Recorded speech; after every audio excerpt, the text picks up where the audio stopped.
Aí, pessoal, boa noite. Boa noite, boa noite. Estão me ouvindo bem por aí? Esperar o Everton aqui, nosso grande Everton Bitaro Viveira. Opa, garoto! Everton, vou mandar pro seu convite aí, tá? Ou manda você daí pra mim. Vou ver se dá certo. O pessoal tá entrando. Ó, Heloísa, ó, meu amor.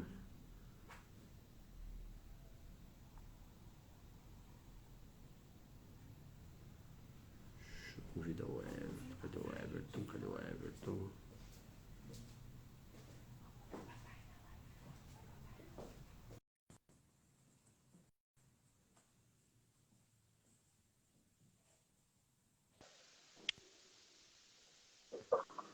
Daí, meu amigo, Fala, professor. já conversamos hoje rapidamente. Tudo tranquilo? Coisa linda. Tudo e você? Tudo jóia. Deixa eu. Tá me escutando bem? Tô ouvindo bem. Deixa, enquanto você fala, deixa eu ver se eu aprendo como salvar isso aqui. O Cássio, que está em algum lugar, vai me ajudar aí, Cássio. Deixa eu só ver um negócio aqui. Só um pouquinho, professor. Vai tranquilo que eu tô me virando aqui também. Vou ver para inclinar aqui. A luz tá Cássio, boa? Marisa.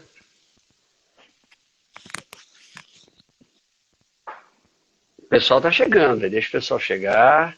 Sim. E aí, como que estamos de Miami? Aqui, ó, tá vendo minha cara de Curitiba aqui, curitibano, Ixi, né? Ó, tá, uma camiseta, uma camisa comprida, um moletom. tá puxado aí, hein? Tá frio. Aqui a Aqui não tá gente fácil tá. não, tá começando a esfriar. Aqui a gente tá 27, 28 graus, mas tá tranquilo, não tá nada de absurdo, não. Tá, tá gostoso. Tá um tempo nublado, mas tá gostoso. Que legal. Olha, Marisa, obrigado. No final eu fixo lá, gravo, tá bom? Tem bastante gente entrando, chegando aí. E enquanto o pessoal está chegando, né, Everton? Primeiro, muito bom a gente conversar, a gente já fez algumas coisas juntos. Tá ouvindo? Tô Tá ouvindo. ouvindo Só aí? vou, só vou colocar o fone aqui, mas tô ouvindo Beleza. sim. Olha, a gente já fez algumas coisinhas juntos aí, aqui, né? Você Sim. tem colaborado com a gente em tantas atividades. E, mais uma vez, é muito bom. A gente tem. Eu te prometo que a gente vai interagir mais. Estamos interagindo, mas vamos interagir mais. Principalmente aquele aspecto da psicologia, tá? Do Sim. mental. Tem um grupo legal aqui que eu acho que talvez seja assim, onde você tem menos suporte aí seja justamente esse elemento, o psicológico mental. Então a gente vai, juro para você que a gente vai compartilhar mais nesse sentido, tá bom? Eu acho que E eu acho não, eu tenho certeza dentro de tudo que a gente vem vivendo aí, eu estou ajeitando a altura aqui, dentro de tudo que a gente vem vivendo no esporte, professor, eu acho que é, a parte mental ela é de extrema importância. Quer dizer, isso não se discute mais, né? É um fato. E, e a gente sabe que isso no meio da luta, especificamente, é algo mais complexo de você abordar com os atletas. Eu presencio muita coisa e dentro da minha limitação eu tento atuar, mas obviamente existe a necessidade de ter um profissional, uma pessoa responsável por fazer só isso, né? Por trabalhar com o atleta essa questão mental, para poder extrair dele a melhor performance durante o treinamento inteiro, não só da luta, né? Porque eles legal. passam por uma montanha russa, né? De Vamos falar emoções. disso. Vamos falar disso. Deixa, só chegou, deixa eu te apresentar. Primeiro, todos que estão aí, ó, nós já vimos o Fabinho Bor, que se conhece, Rafael Sim. Strugari, Ó, o direto da Struga aí, ó. Inglaterra, acabou de É entrar esse. em Strugari. Tem gente do Paraguai, da Argentina, do Uruguai, do Chile, do México aqui, que eu já vi entrar. A FIEP, ela está no mundo inteiro, então sejam bem-vindos a essa live da FIEP. Obrigado, Everton. A gente é amigo, eu sou seu fã, a gente compartilha um monte de coisa. Eu queria que você se apresentasse. Fala um pouquinho de você. Bom, vamos lá. Sou natural de Curitiba, me formei em Educação Física aí pela Universidade Positivo, acabei dentro aí do mercado em Curitiba atuando bastante como personal, no fitness, professor de ginástica, enfim, trabalhei em várias academias aí de Curitiba. A gente acabou desenvolvendo um projeto, uma empresa que se chamava Saver, o Rafa está aí, então a gente acabou trabalhando junto, desenvolvemos vários projetos, ginástica laboral, trabalho em condomínio, e aí a gente acabou começando a administrar academias, então a gente começou a ir para o lado das academias, acabamos comprando academia, enfim. Então eu estava meio que nos dois mundos, né? Na parte de trás do balcão e dentro da sala de ginástica, da sala de treinamento. E recebi um convite do Stephanie, que também é aí de Curitiba. Ele já morava aqui nos Estados Unidos, ele trabalhava dentro da American Top Team como preparador. E ele e um outro amigo nosso, Fernando, eles decidiram abrir uma filial da American Top Team. E daí a gente tinha uma conexão muito forte em termos de amizade e eles me convidaram para participar desse projeto com eles, que era um projeto bem bacana, enfim, e eu acabei vindo para os Estados Unidos. Antes disso, quando o Stephanie foi quando ele foi resolver algumas coisas do mestrado dele na Rússia, ele me convidou para vir substituir ele e ficar um mês dentro da American Top Team. Então, meu primeiro contato na American Top Team foi substituindo ele.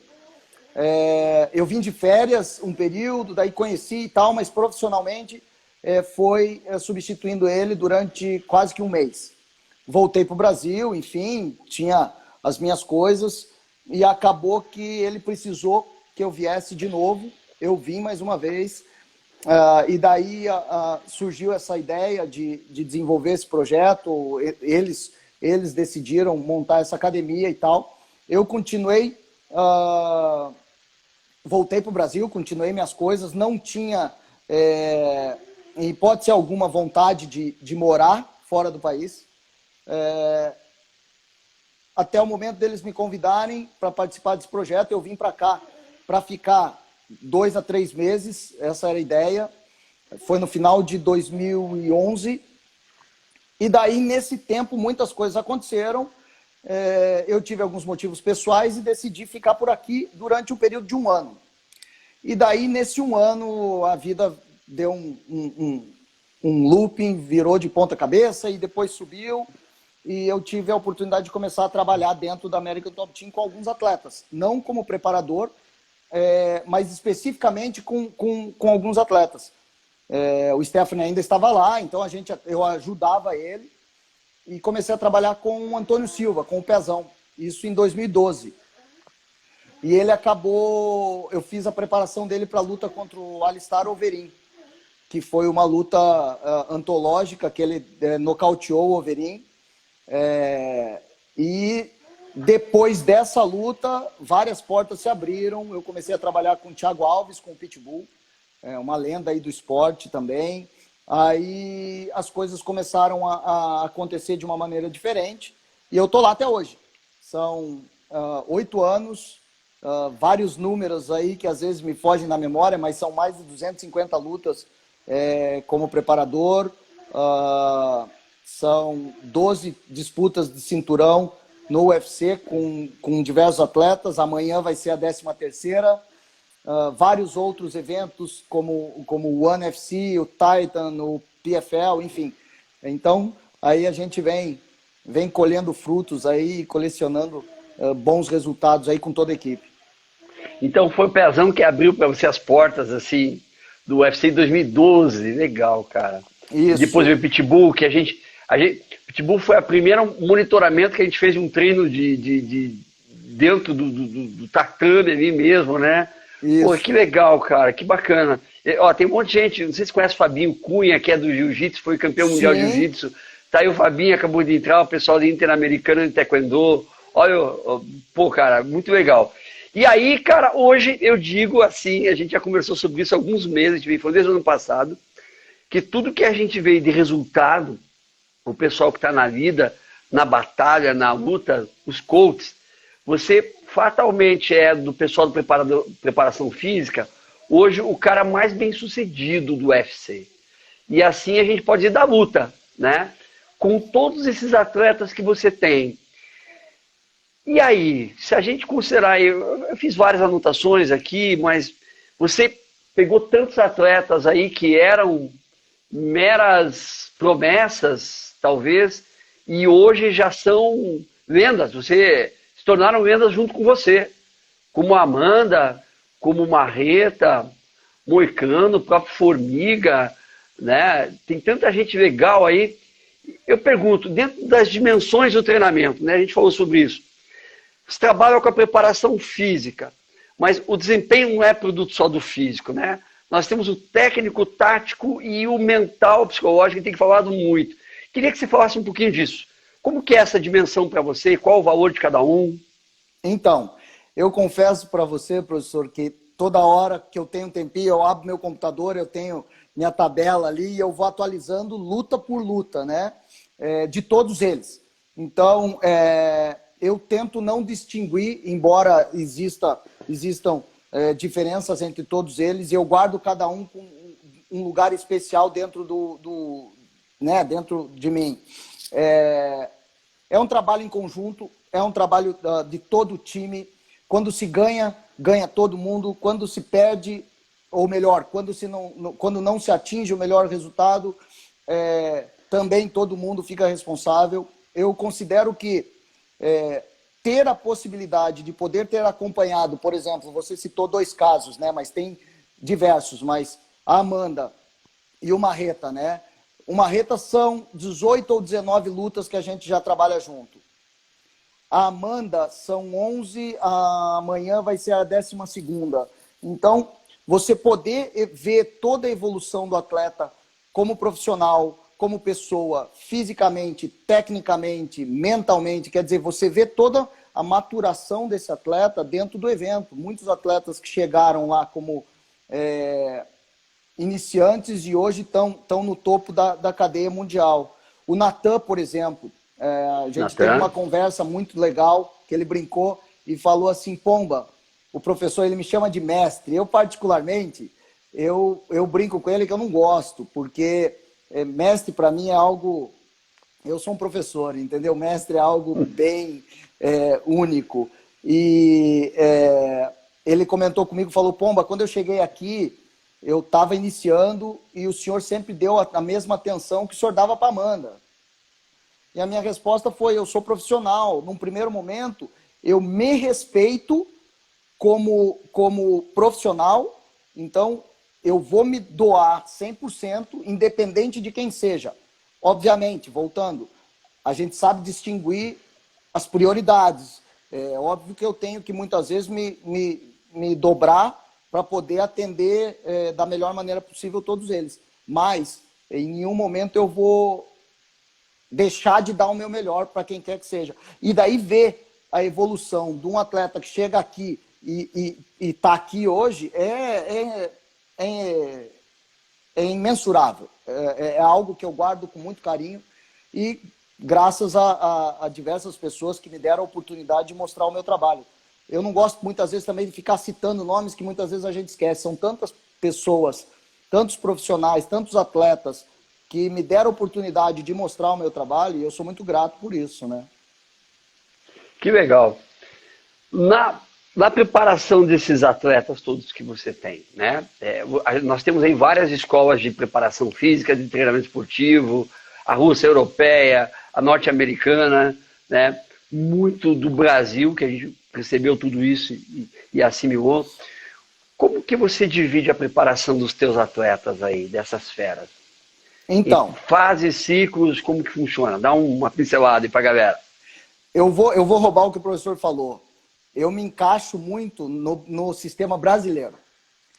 Brasileiro. Isso. Eu tento pegar o que eu acho importante das diversas escolas russa, americana, enfim, do Brasil, e tento me adaptar a minha realidade, que pode ser diferente de qualquer realidade de outro treinador. Então, por exemplo, a gente teve a oportunidade de conhecer outros centros de preparação e a realidade deles é diferente da minha, na prática. Então, eu tento me adaptar muito com relação a isso. E profissionalmente falando, eu considero isso um diferencial, de poder escolher e fazer com que essa adaptação seja mais adequada para a minha realidade ali. Bom, a forma com que eu me organizo. Eu trabalho em fases. Então, eu tenho a fase, que a gente até conversou sobre isso, a fase de preparação geral, que é onde eu sempre mantenho contato com todos os atletas e desenvolvo um trabalho de base. E daí, essa base, eu tento dar um lastro grande para que eu possa construir as outras fases. Então, nessa fase, eu direciono muito para o treinamento mais básico. Então, eu respeito muito isso e tento ser o mais efetivo possível. Aí eu vou para a segunda fase, que é a fase mais específica, onde eu tento enfatizar o trabalho de força mais característico. Já direciono mais para o trabalho de força máxima. E daí a fase competitiva, onde entra um treinamento em forma de circuito, visando potência, visando performance para a luta específica, onde eu utilizo bastante, é um método que eu gosto de falar, que é o treinamento complexo, onde eu misturo, tento manter o nível de força deles e aí entro com um trabalho visando potência, que daí entram treinos pliométricos, eu utilizo elásticos, eu tento mesclar isso dentro dos meus planejamentos. É óbvio que não é uma regra, que nem a gente já conversou também. A gente tem que se adaptar semanalmente, porque a carga de treino que esses atletas são colocados é muito grande. Tem a preparação física, tem o wrestling, tem o jiu-jitsu, tem o muay thai, tem o boxe, dentro da semana. Então eles trabalham ali dentro da nossa equipe, dentro da American Top Team, eles trabalham 2 treinos na segunda, 2 treinos na terça, 1 treino na quarta, dependendo do atleta, 2, que é o break da semana ali, que eles têm um período maior de recuperação. Na quinta, mais 2 treinos. Na sexta, 2 treinos. E no sábado, 1 treino. Que às vezes se modifica para 2 treinos. Então, segunda-feira, wrestling e um trabalho oposto, que muitas vezes é o striking, é o muay thai, ou o boxe, ou o trabalho corretivo da parte de striking. Na terça, tem o sparring e a preparação. Aí o pessoal questiona, Pomba, um sparring e a preparação no mesmo dia. Aí entra aquela conversa que a gente sempre tem. É o que eu tenho que jogar com as cartas que eu tenho na mesa. Na quinta-feira é um trabalho de grappling ou um trabalho de strike. Então, os atletas têm essa possibilidade de escolher. Na quinta-feira, isso na quarta. Na quinta-feira vem o sparring e a preparação de novo. Na sexta tem o jiu-jitsu, que os treinos da manhã são mandatórios, então os atletas são obrigados a fazer. Na parte da tarde, cada atleta às vezes tem um trabalho mais individual. E no sábado tem o light sparring e a preparação. Então, dentro do trabalho de base, eu consigo trabalhar com os atletas 3 vezes por semana, na maioria dos casos. Quando entra no período competitivo, cai para 2. E aí aumenta o trabalho técnico e tático, né? Veja, quem trabalha com as outras modalidades, boa parte das outras modalidades, já tem o calendário anual de competição, né? E você trabalha com essa surpresa. Sim. Não é verdade? Sim. Porque quando você vai montar uma periodização, a primeira coisa que se coloca lá é a competição. Para daí desenhar ela. Para você chegar no Você pico. mais ou menos não tem isso. As cartas que você tem na mesa, elas são viradas para você muitas vezes. Sim. Né? Como é que você administra isso? Né? Veja, o atleta sai de uma luta. Ele sai de uma luta, vai ter um tempinho que ele dá uma relaxada e ele volta a se preparar. Né? Sim. Normalmente, quanto tempo leva ali, a partir do momento que você pega ele até a luta? Chega a levar de quanto a quanto tempo, mais ou menos? Então, sem a gente falar na Amanda, porque é uma situação mais específica, mais fácil, acredito eu, né? Sim. De você visualizar. Então, no caso das lutas por cinturão, são lutas que a gente tem um período maior de programação. Porque São lutas onde o atleta, no caso da Amanda, ela é campeã, então ela decide quando ela vai lutar junto com o evento, enfim. Mas a gente tem um planejamento exato.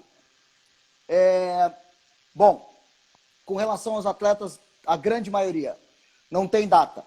Então, o que eu uso? Eu tento trabalhar com eles numa maneira onde eu estimulo forte 3, 4 semanas, dou uma semana recuperativa, volto a estimular. Então, eu tento equilibrar isso para não passar o fio.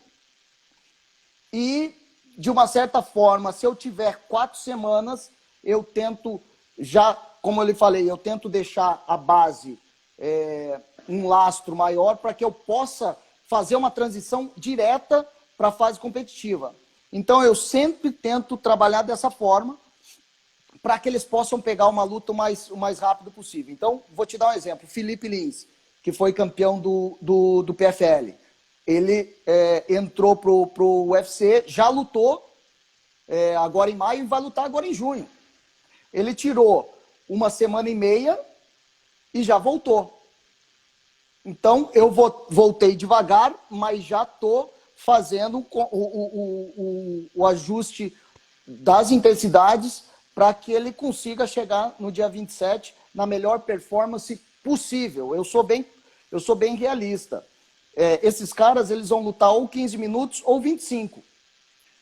O meu objetivo sempre é fazer com que eles cheguem da melhor forma possível. Porém, eu sou bem realista. Se eu não tiver muito tempo, eu vou preparar eles para 15 minutos, nem que seja não conseguir sair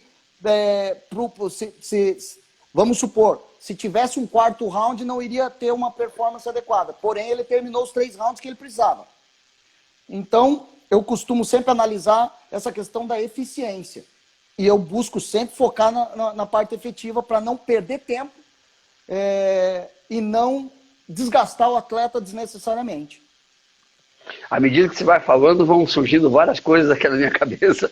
E aí você diz que você prepara ele pelo menos para 15, se for esse o caso. Se eu puder fazer... Desculpa. Sim, pode falar.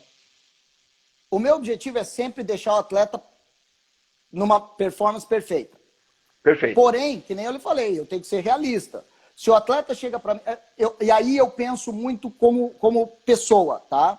Teve um atleta que chegou para mim e falou assim: professor, eu tenho uma luta daqui 2 semanas. Eu falei, daqui 2 semanas?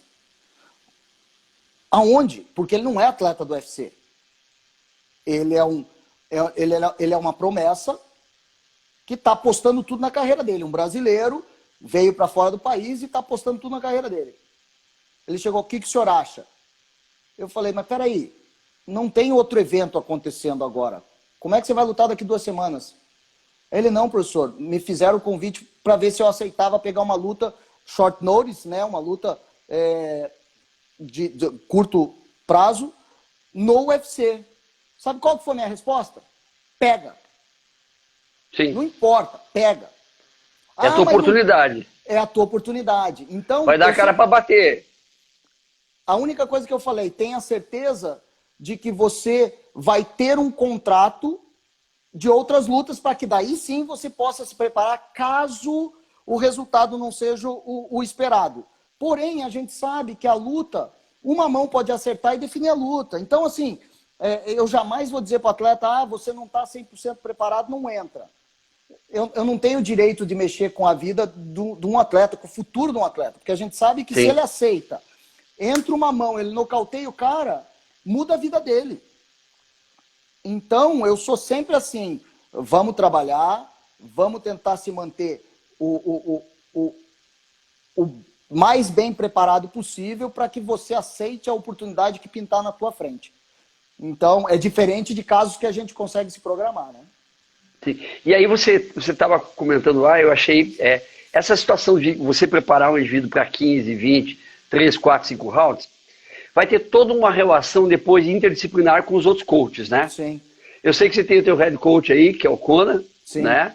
E tem tantos aí, o Macarrão, o Catel, que auxiliam. Como que é essa relação do preparador físico dentro dessa equipe, entre aspas, né? Multidisciplinar, para não dizer multiartes, talvez? Então, multimarcial. uma coisa que eu levo para mim, para minha vida pessoal, eu fui buscar uma formação em PNL, que sempre me chamou a atenção, eu fiz a formação e me interessa muito por isso. Então, eu tento sempre me capacitar nessa questão mental. Por que eu estou falando isso? Porque eu uso sempre técnicas para entrar em sintonia com os atletas que eu trabalho, para ter um rapport com eles. E também eu entendo que a equipe tem que ter uma comunicação assertiva, tem que ter uma sintonia entre eles para que o trabalho flua. E é um trabalho em time. Então, eu não posso pensar única e exclusivamente como preparador. Eu tenho que entender que o atleta, depois do meu treino, ele vai ter que estar preparado 10, 12 horas depois para fazer um outro treino, que muitas vezes vai ser mais importante que o meu. Principalmente numa fase competitiva. Obviamente, a parte física, ela te dá a base para que você se desenvolva, a parte técnica, tática e a parte mental também. Então, eu tenho isso bem concreto dentro de mim. Então, às vezes, eu dou vários passos atrás e sacrifico o meu trabalho para poder potencializar o trabalho do outro treinador. Eu acho que isso é o segredo do sucesso de uma equipe campeã, que no caso é a American Top Team. Nós temos uma sintonia muito legal. Então, por exemplo, tem vezes que o Conan me manda mensagem: Everton, tirei a Amanda do treino de amanhã e tô mandando para você. Beleza, não era meu dia, vamos que vamos. Então, muitas vezes acontece isso. E eu tento me organizar. Então, por exemplo, não estava no planejamento, mas por alguma razão, falar em Amanda, ela acabou de mandar uma mensagem, não estava na programação, porém, dentro de uma necessidade, o Conan achou melhor encaminhar ela para mim. Porque às vezes o atleta, o MMA é um esporte muito agressivo. Então, a lesão, a performance e a lesão, na minha opinião, é uma linha muito tênue. Que se você pode se machucar, pode ser um corte, pode ser uma lesão osteomuscular, enfim, pode acontecer. Então, quando o atleta chega muito próximo da competição, muitas vezes não, a maioria das vezes, existe essa flexibilidade dentro de todo o planejamento. Então, às vezes, se tira o atleta de um trabalho que pode colocar ele em risco e coloca o atleta em outro trabalho. Então, essa comunicação a gente tem, e eu confesso para você que, na minha opinião, é um dos pontos mais fortes dentro da equipe. Sem contar todo o material humano que tem lá, né? Foi legal, às vezes que eu estive lá, teve dias, momentos que eu vi isso, né? Que você foi obrigado, de certa forma, a ceder. E eu acho que o trabalho em equipe é bem isso, né? Você saber que há momentos que você tem que ceder para potencializar o todo. Sim. Né? E muitas vezes tem profissionais que não entendem isso. Colocam o trabalho dele como sendo o único. Na verdade, todos têm o seu devido valor. Sim. E trabalhar numa equipe que tem essa percepção é fundamental. Por exemplo, vamos supor, dentro do meu planejamento, dentro do meu computador, eu estava programado para fazer uma semana de choque com o atleta. E esse atleta, por alguma razão, acabou sentindo um incômodo no pescoço, por exemplo, ou na coluna, enfim. Se eu não tiver a capacidade de entender, interpretar que essa semana de choque já foi, eu não tenho que pensar mais nela, é a mesma coisa você bater num prego torto, sem querer desentortar. Então, eu tento sempre pegar essas situações e aplicar na prática. Eu acho que isso talvez seja uma coisa que eu amadureci muito nesses anos todos e consigo gerenciar bem como profissional. Mas não é fácil.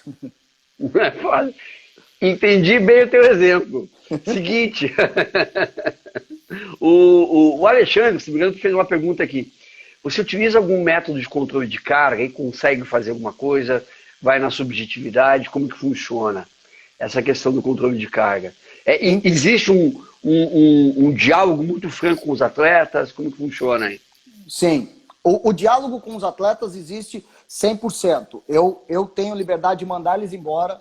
Eles às vezes ficam putos, mas eu mando porque existe literalmente, embora de vez até, isso. de vez em quando. Isso. Tem atleta que vai e não volta. Existe uma conversa entre os outros treinadores. Então, o treinador chega para mim e fala, VV, que é como eles me chamam, não puxa muito, não quero interferir no teu trabalho, mas não puxa muito porque eu acabei puxando ele demais e ele tá cansado. Então, essa comunicação existe. E talvez, que nem eu lhe falei, talvez isso seja um ponto extremamente forte para que a gente não prejudique a performance do atleta. Existe sim um controle dentro do que eu uso, que nem a gente conversou, eu uso uma tabela de predição da National Strength Conditioning Association. Eu não consigo... Que é fantástico. Eu não consigo, devido à minha realidade, fazer um controle bem específico. Por quê? São mais de 35 atletas na minha mão. Hoje, atualmente, eu estou batendo 50, somando tudo, não dá. O professor já viu, tem dias que eu puxo num treino, tem 20, 23 atletas, e são programas individuais, então não tem como. Ah, mas você podia fazer treino com controle baseado na velocidade, não dá, não tem como. Infelizmente não tem. Gostaria de poder ter um monte de gente ao meu redor, ou gostaria de trabalhar sempre 1 a 1, não tem. Obviamente, frequência cardíaca, o controle da variabilidade da frequência cardíaca, a gente usa o aplicativo, então eles utilizam e me mandam o feedback, porque eu não durmo com eles, então não sei como que eles acordam.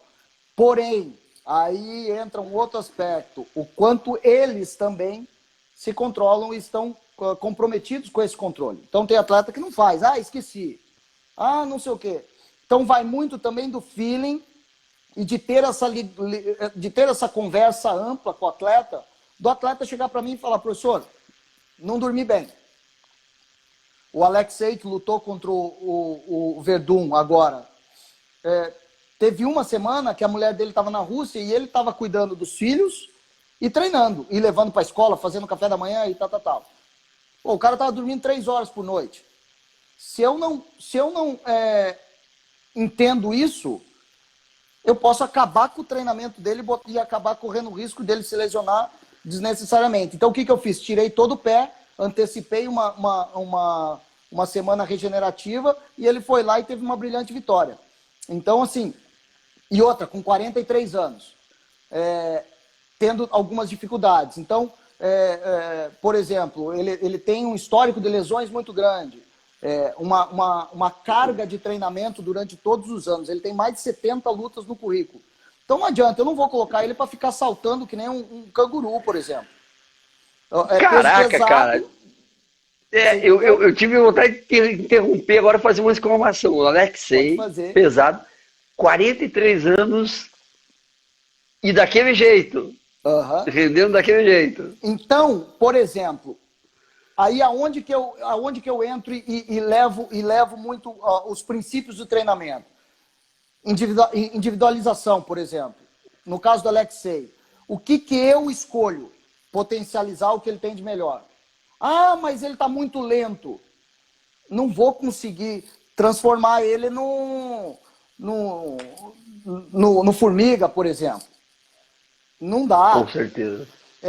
Então, eu prefiro que ele acerte uma mão e tenha força e potência para nocautear com um golpe, do que eu tente forçar um trabalho de agilidade, onde ele não vai ter uma performance adequada e eu vou acabar que eu não vou ter ganho nenhum. Então, eu faço as minhas escolhas dentro dos meus princípios e, graças a Deus, vem tendo resultado. Mas Que legal, 40. Doutor Rinaldo, que você não conhece, doutor Rinaldo é muito amigo do Stephanie e do doutor Steve, que está ali também, ó. Rinaldo, Steve aí, ó. Viu? Não dá para você lutar, mas dá para fazer atividade física, viu, doutor Rinaldo? Ó lá, ó. Então, professor, eu fico super feliz sempre de trocar ideia com o professor, porque, assim, para mim, é um ganho muito grande dessa troca de experiência, sabe? De eu mostrar a realidade. Eu não gosto de ficar, é uma coisa minha, eu não gosto de ficar abrindo muito, porque são coisas internas e a gente sabe que são muitos diferenciais. Mas algumas coisas eu acho importantíssimo, e a gente conversa em off, é claro, do que acontece na realidade, porque muitas coisas a gente tem na teoria que realmente são perfeitas. E a ciência prova, mas na prática não se aplica. Por exemplo, eu tenho 2 dias de preparação física dentro da equipe. 2 dias para trabalhar com o atleta, na fase principal. E eu já vi profissionais que eu admiro e reconheço que são excelentes profissionais, dizendo que o atleta tem que fazer 5 dias de preparação no MMA. Isso aí não existe em nenhuma equipe do mundo. Então aí eu sempre penso, pomba, da onde que tirou isso? Sim, da teoria, mas na prática não se aplica. É verdade. Tá aí o Pablo da Espanha, ó. Espanha, Europa presente, Inglaterra com esse lugar, e o Pablo da... Você comenta isso, que você tem 2 dias na semana para fazer o trabalho físico.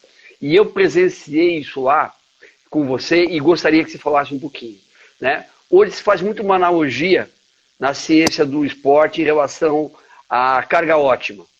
Você talvez seja um precursor, dá para você delimitar, clarear, o que seria esse treino ótimo? Como é que você aproveita, o que você faz, qual é a tua filosofia de trabalho para você aproveitar tão pouco tempo, né, em tese para alguns, e conseguir traduzir isso numa condição tão excepcional de desempenho físico dos teus atletas? Então, primeiramente, dentro de todos os meus planejamentos, eu não trabalho com...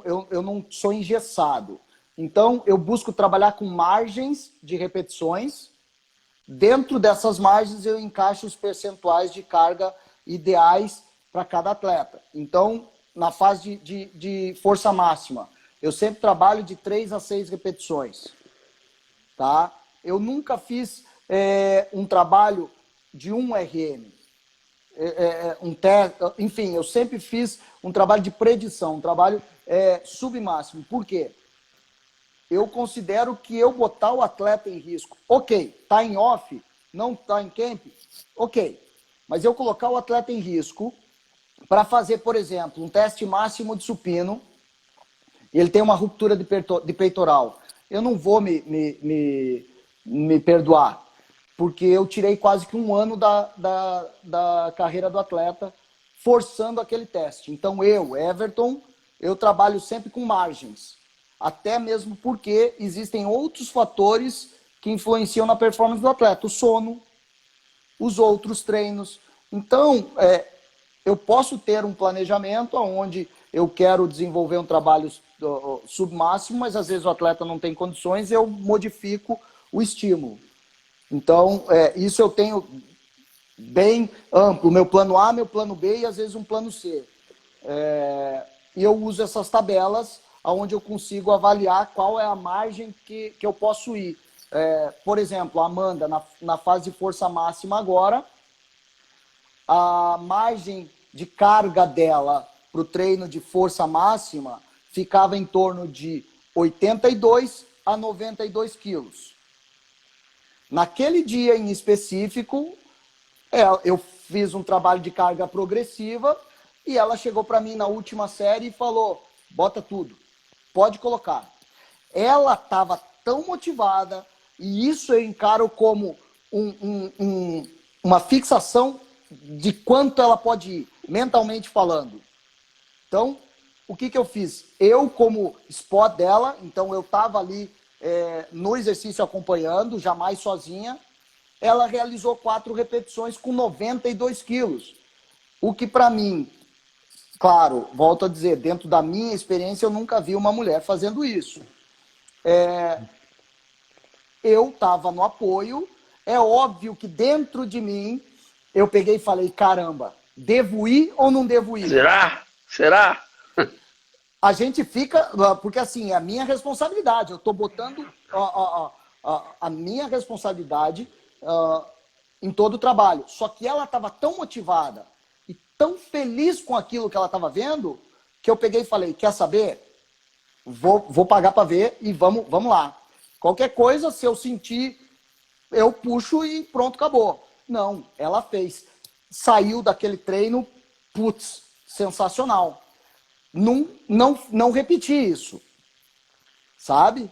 Mas, porém, isso me dá um padrão dentro de toda a predição de cargas para esse trabalho específico de força, né? Quando que foi essa situação da Amanda?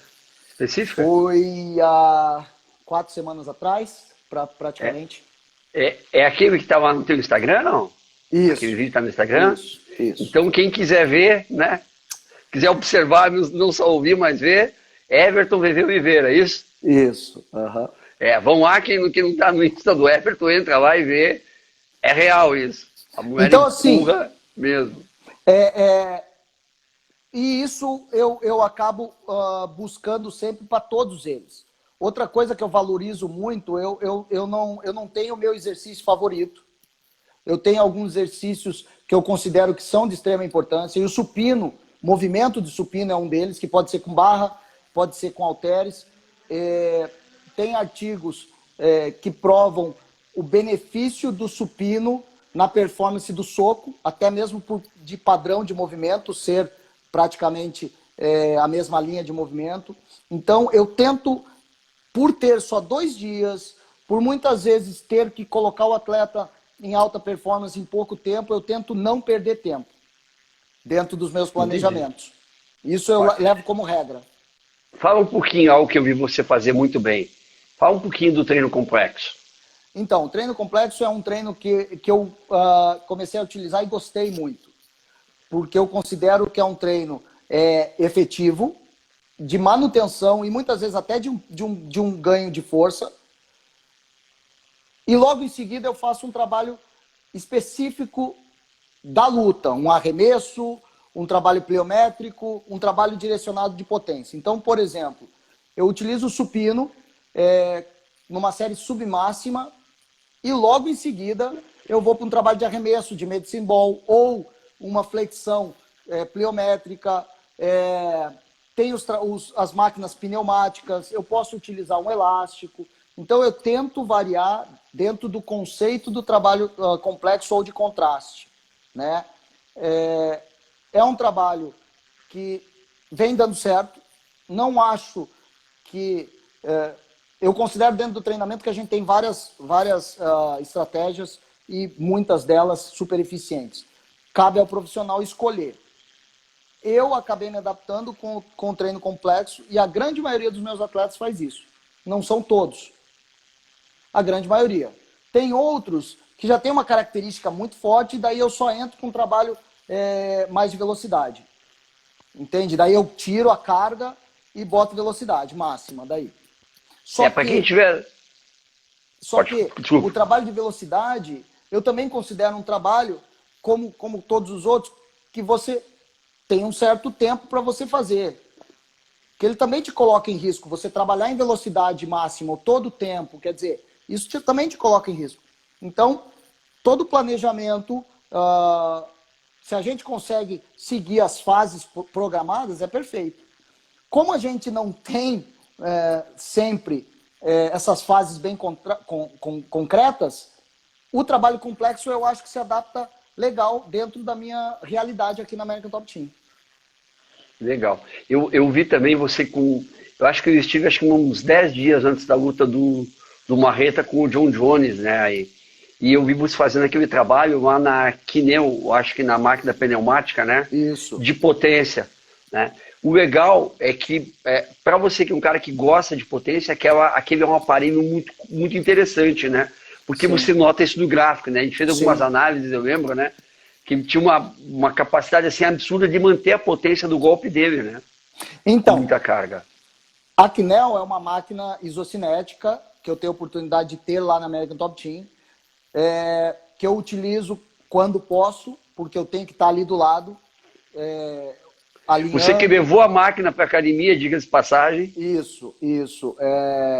De um grande amigo meu, o Breno Leite, que é fisioterapeuta e profissional de educação física, ele que é responsável por toda a implantação aqui da máquina aqui nos Estados Unidos, e ele acabou cedendo essa máquina para nós lá. E assim, é uma máquina onde me dá o feedback real, em gráfico. Então eu sei o quanto ele gerou de potência em watts, de velocidade em metros por segundo, de força. Então assim, eu consigo ter aquele feedback na hora, eu consigo alinhar a carga, eu posso tirar na fase concêntrica e aumentar na excêntrica, eu posso fazer um trabalho só excêntrico, então é uma máquina bem completa, que eles chamam de intelligent load, porém, volta naquela conversa, eu tenho que estar 1 a 1. Se eu não estou 1 a 1, muitas vezes é inviável, não tem como, porque o atleta tem Não que tem estar controle ali. e qualidade, né? Perde Isso. qualidade no trabalho. E aí eu prefiro tirar da minha ideia. Eu tenho a ferramenta, sempre que eu posso eu uso, estou usando bastante ultimamente, mas eu estou tentando educar os atletas. Então eu programo e daí deixo o atleta realizando.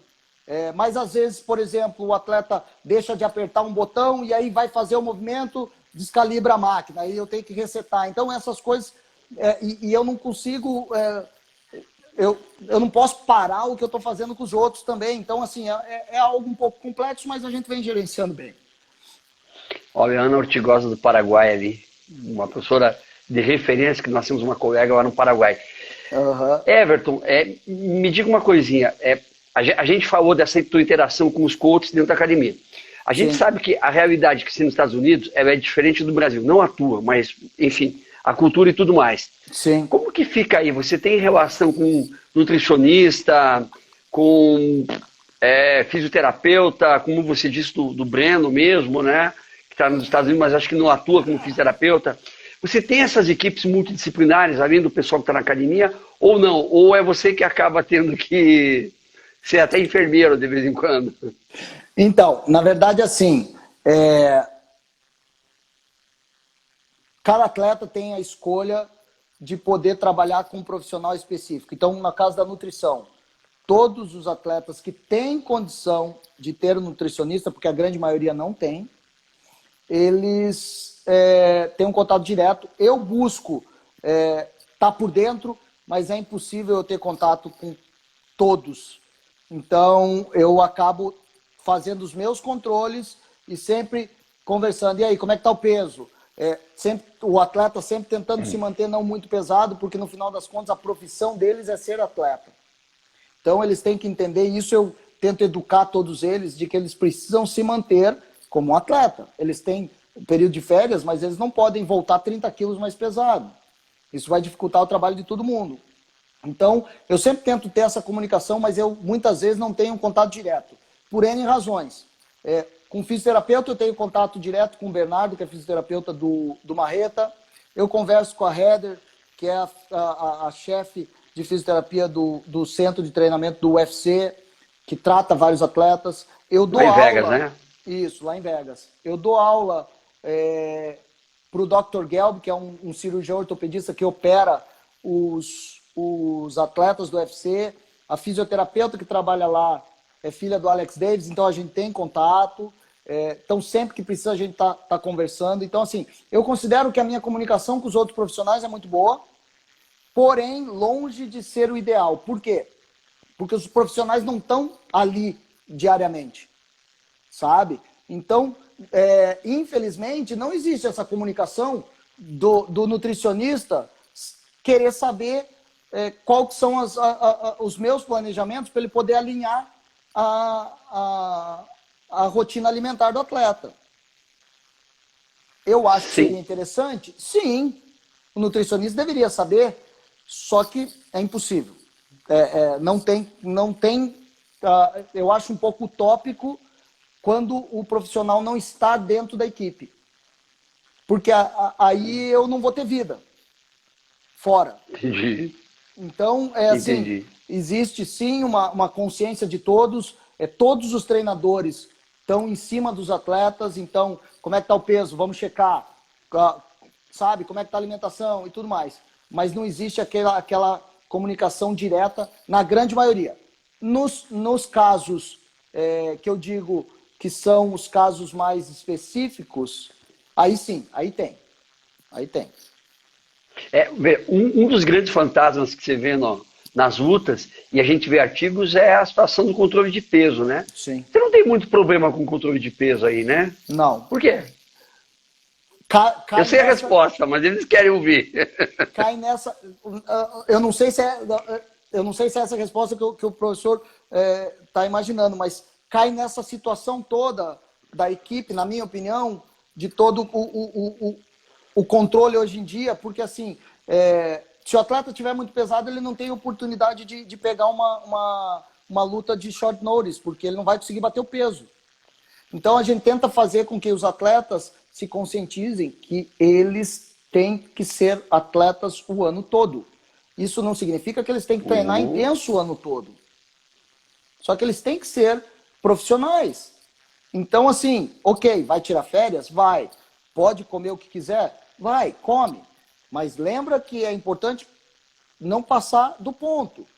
Então, um atleta que vai lutar na categoria de 70 quilos não pode chegar na academia com 100. É complicado. Então, a gente tenta sempre estar em cima, tipo babysitter mesmo, tipo o babá. babá. Mas faz parte do esporte. E aí entra o comprometimento de todos os envolvidos, né? Eu tenho, nós temos mais 6 minutinhos, tem mais umas 2 perguntinhas que eu queria fazer para você. Em tempos de hoje, como que está sendo aí em Miami? Como que está sendo na Top Team com os teus atletas, até personal mesmo? Como que está sendo lidar com a situação do Covid aí? Então, graças a Deus, aqui a American Top Team nos deu todo o suporte. Então, o Dan Lambert, o Conan, o Parrupinha, Catel, Macarrão, eu, todos os treinadores, a gente conseguiu se organizar, criar listas de atletas e prioridades. Como a academia ela é autossuficiente, ela é muito grande, então foi fechadas as portas para o público externo, porém teve a possibilidade da gente selecionar os atletas que tinham luta e trabalhar com os atletas em horários diversos. Então, como o UFC ele voltou a realizar, foi o primeiro esporte, foi o primeiro evento que voltou a acontecer, nossos atletas tinham que estar preparados. Então, eu considero que a American Top Team se saiu muito bem dentro de todo de toda essa pandemia, de todo esse problema que a gente está vendo. As academias aqui elas já abriram, então muitas das regiões mais para o norte já liberaram, com regras, mas já liberaram. A American Top Team ainda não abriu para público de fora, porém a gente está trabalhando 100%. Não teve perda de eficiência nos treinos. Reduziu-se a quantidade de atletas, porém todos os atletas que tinham compromisso estavam lá com seus parceiros. E os atletas de fora que precisavam treinar fizeram testes, etc., para não ter nenhum problema. Então, graças a Deus, todos os atletas que competiram no UFC e foram testados não tiveram nenhum problema. Teve testagem. Não, tá tendo. A Amanda foi testada. Então, assim, a minha tranquilidade é que todos os treinadores que estão acompanhando os atletas nos eventos são testados, os atletas são testados e graças a Deus não teve nenhum caso positivo, nada. Então, a gente tá... Eu fiz o teste aqui também, tá tudo tranquilo, então a gente tá... Negativou? Super tranquilo. Então, a gente tá em ritmo total. Tanto que bom, agora para junho, maio e junho, eu não vou saber afirmar no número real, mas a gente vai ter aí 20, 25 atletas lutando aí. Aqui não tá muito boa a coisa. Tanto é verdade que você não pode vir para cá, né? Se você viesse, não volta. Fica aí. Fica aí, foca aí, porque aqui a coisa não tá legal. Estamos chegando no finalzinho. Amanhã você tem 2 lutas que são muito importantes para você. Amanda Jussier. Antes de perguntar o que você acha da luta, nós temos 3 minutos. Como que foi a última semana do Formiga, do Jussier e da Amanda? Como que foi essa semana pré-luta? Então, essa semana de agora? Foi o tempo todo em Vegas, foi feito trabalho lá, então, enfim, como que foi? Eles foram para Vegas, tá lá o Conan, o Catel, o Anderson França, o Mike Brown, o Jussier, a Nina, a Amanda, eles estavam com o peso baixo, a Amanda estava com menos de 10 pounds para perder, bateu o peso fácil, ela me mandou mensagem, bati fácil, tranquilo. O Formiga também, conversei com ele ontem, então graças a Deus foi 100%, tão focados, tão famintos, vamos dizer assim, motivados para poder fazer história. A Amanda continuar fazendo história e o Formiga, se Deus quiser, vindo de uma grande vitória, ele vai poder ter a chance de disputar o cinturão da categoria. Então, assim, são duas lutas de extrema importância. Essa semana, por exemplo, eu estou dormindo 3, 4 horas da manhã, eu acordo, o nível de tensão é óbvio que existe, mas a expectativa é de uma excelente performance e amanhã eu espero poder estar compartilhando com todos vocês aí a vitória dos dois. Se fosse futebol, seria o Caneco, isso? Mas como não é o Caneco, que seja a vitória. Tá ali, ó. Isso aqui me orgulha muito, ó. Olha lá, gente, que coisa linda, ó. Eu confesso para você, aqui, ó. Olha aí, FIEP, o mundo inteiro. Olha que coisa linda isso daí, ó. Isso é esporte de alto rendimento, gente. Isso é trabalho que envolve vários profissionais, não só atletas, né? Mas envolve entrega, envolve opção, envolve família, envolve pátria, envolve academia, envolve todo o time, toda a equipe, né? A gente vê você emocionado, é muito legal. Olha o pessoal da Argentina, Carlão Alves, olha lá, arrepiou. Mas é assim mesmo, que você mantenha, a gente vê o pessoal de Rondônia, Roraima, Rosinha, madrinha do Gavi do Pará, Cássio da Alagoas, Fabinho, né? Meu amigo, muito obrigado, muito sucesso, que você continue com esse brilho nos olhos quando você fala de esporte, de luta, de Amanda, e que venham muitos marretas e muitos moicanos e muitos pitbulls por aí, tá? Nós estamos juntos, não tenha dúvida. Amanhã a gente vai estar torcendo por ela, por ele, por você, pelo Conan, Catel, Macarrão, por toda a América Top Team, enfim, por todo mundo da luta, pelo Brasil, tá? Meu amigo, obrigado. Vamos continuar conversando. Nosso horário, a gente vai cair. Antes que o Insta derrube a gente, ó. Beijo, obrigado. Fecha aí.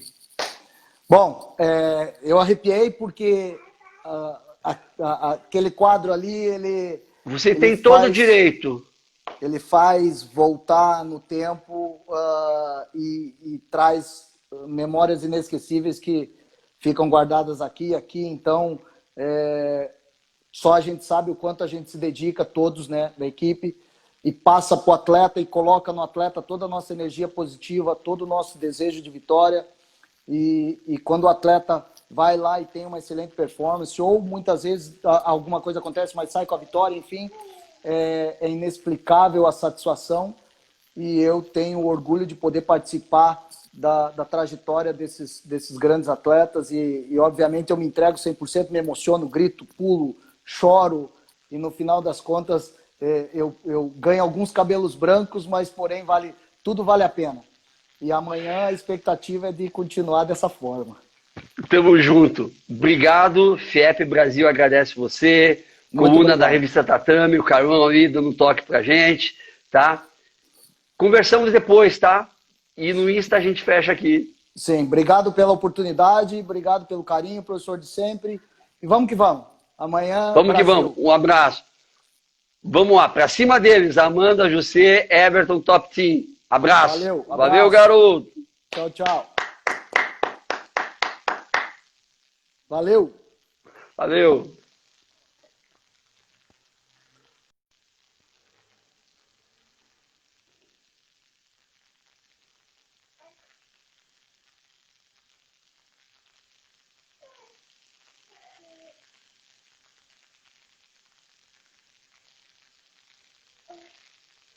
Eu encerro o vídeo, daí ele me dá a possibilidade de salvar aqui, né?